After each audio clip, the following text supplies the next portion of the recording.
السلام عليكم ورحمة الله وبركاته. وفاة أحمد رفعت. رحل عن عالمنا اليوم فجر السبت اللاعب أحمد رفعت، لاعب فريق مودرن فيوتشر ومنتخب مصر، عن عمر يناهز 31 عام، وده بعد صراع مع المرض على خلفية الأزمة الصحية التي مر بها اللاعب وسقوطه الذي فاجأ الجميع، وده كان بعد مباراة الاتحاد السكندري في الدوري.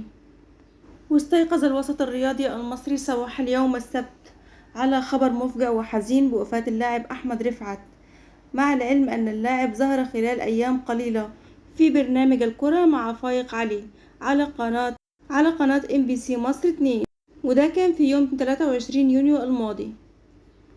وعن سبب وفاة اللاعب أحمد رفعت، وأعلنت الصفحة الرسمية لفريق مودرن سبورت من سبب وفاة أحمد رفعت على الصفحة الرسمية على مواقع التواصل الاجتماعي فيسبوك، مشيرة إلى أن اللاعب توفاه الله، وده أثر تدهور حالته الصحية. وقال مودرن سبورت في منشور لها: يا أيتها النفس المطمئنة، ارجعي إلى ربك راضية مرضية، فادخلي في عبادي وادخلي جنتي، ببالغ الصبر والحزن ومزيد من الإيمان بقضاء الله وقدره. يعلن نادي مودرن سبورت عن وفاة اللاعب أحمد رفعت، لاعب فريق الأول ومنتخب مصر، أثر تدهور حاد في حالته الصحية، تم نقله على أثرها إلى المستشفى ليتوفاه الله بعد رحلة شاقة من الصراع بعد الأزمة الصحية التي حدثت له في يوم 11 مارس في هذا العام 2024. وأضاف النادي: بقلوب يعتصرها الحزن لا نملك إلا الرضا بأقدار الله.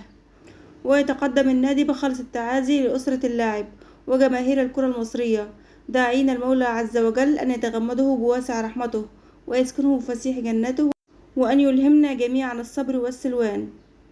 وعن تفاصيل مرض اللاعب أحمد رفعت: كان أحمد رفعت قد تعرض لأزمة صحية أثناء مباراة الاتحاد السكندري في الدوري قبل عدة شهور، وتسببت في توقف عضلة القلب ليتم إسعافه بالملعب، وبعدها فقد رفعت الوعي لعدة أيام ثم استعاد وعيه في يوم 11 مارس، وتم حجز أحمد رفعت في أحد المستشفيات بالإسكندرية، وظل متواجد بها إلى أن عاد إلى القاهرة بعد 14 يوم من استعادة الوعي، وتحديدا في يوم 25 مارس الماضي. نهاية الفيديو بنتقدم بخالص التعازي لأسرة اللاعب أحمد رفعت، سائلين المولى عز وجل أن يتغمده الله برحمته ويسكنه فسيح جناته.